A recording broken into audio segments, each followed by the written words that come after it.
Joined by head coach of the Boston Celtics, Brad Stevens. Coach, thanks a lot for joining us and taking some time. Big changes, sweeping changes with your roster this year. Kemba Walker comes aboard.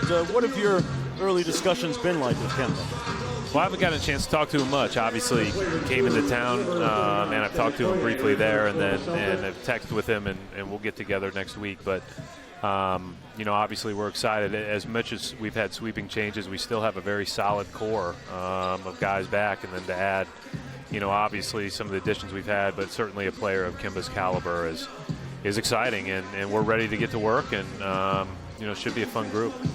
All right, I have to switch gears completely just because I saw your young son, and sometimes you see a parent bring a child to work, but that young man looks so happy. What's it like? What's summer look like for him? You know what's funny is every time that this gets to be a challenge of a job, you remember how much fun he's having with it, going to the gym, and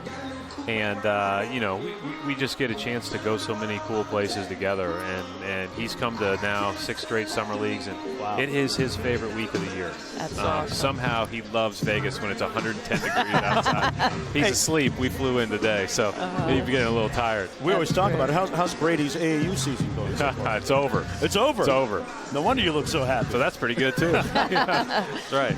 All right, now forgive me, but I'm going to just talk about one of our favorite people and a former colleague who's now on your staff. And I've often said of Kara, she's one of our best basketball minds, so we're sorry to lose her. But can you just tell us what you saw in her and kind of how it comes to fruition? Yeah, well, I think, first of all, I've met her on a handful of occasions in our offices and our pregame meetings. And also then have listened to her be an analyst for all those Wizards games over the years, and know she's been involved with the 3-on-3 group with USA Basketball, both men's and women's, and done a great job with that. And she is as sharp as they come. And so we're excited to have her on board, and she's really excited to get going. You both know this is a good gig you have, and it takes a lot to leave that and choose to go into coaching. And I'm not sure she knows just quite how crazy it can be, but she, thank goodness she's on our staff. I think she'll do a great job for us. She's worked at ESPN. She knows what crazy's all about, Coach. Hey, one of the early pieces of video that I saw was Kara in the gym early in the morning with Carson Edwards, who here tonight has 15 points and is 3 of 4 from downtown. Tell us what your thoughts are on his play so far in Summer League. Yeah, he's been really good. I mean, he stood out when we did when we had a workout with him early in the year, or early in the draft process, because he has such burst. I mean, everything he does, and probably isn't the right word for it, but everything he does on the court is violent. Every cut is hard, and when he drives it, it's hard. When he loses people, when he gets into the ball, it's tough, it's physical. That's just the way he plays, and he's able to do a little bit more of that defensively with us because he's not going to have the same usage he had at Purdue, or have to carry the same load. So we're excited about him and his play, and he's another guy that played for a great college program, great coach in Matt Painter. Stayed a few years, and if you average 40 in 4 NCAA tournament games, that's really hard to do. Yes, it is, especially as that tournament advances. Brett, you talked about really tough. The defense. Obviously, you lose a couple of key parts of your defense. How different will things be, especially without Al Horford, who was sort of sometimes the hub on the offensive end and such a critical piece of the defensive end? And Baines. And Baines, that's correct. I mean, you got 2 guys that were really directing traffic from back there and both very good at it. But we've got good defensive players, and we've just got to all make sure that we're working hard to build the right habits to become a good collective defensive team. And, the challenge in the NBA is right now is being able to keep people away from the rim and having enough rim protection, but also getting out to that three-point line. And to be able to do both is very difficult. It takes a lot of energy. It takes a lot of commitment, and we're just going to have to make sure we have that.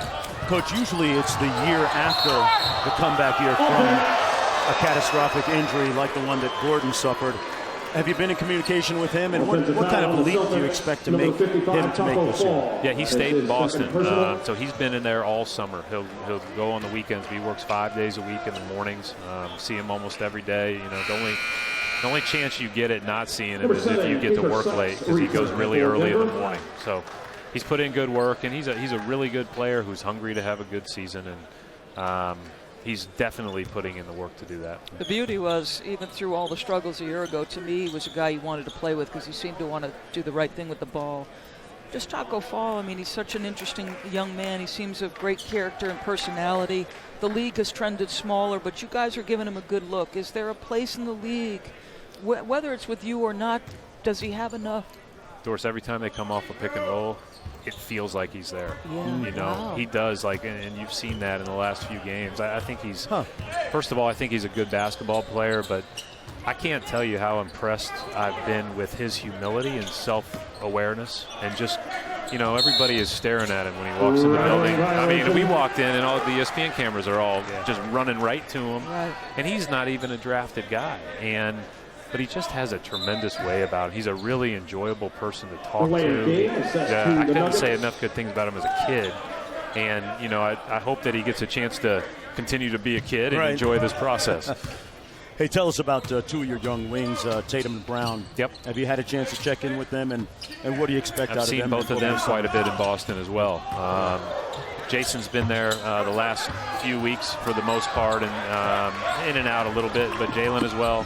Jalen, I think, is actually here in Vegas. Jason's running a camp in St. Louis. Both of them are working hard. Both of them are doing the right things. Now, I was asked earlier by our media, like, do they have to assume a greater leadership role? We just need them. We don't need them to carry that burden. We just need them to keep getting better at the rate they need to, because they're really good, talented players that are going to be good for a long time if they just keep getting better. Fred, you were so honest about the difficulty of the year coaching. And I know you're a believer in growth. You're very big on growth mindset. Of all the things you took away from last year and all the challenges that were thrown, what will shape you moving forward?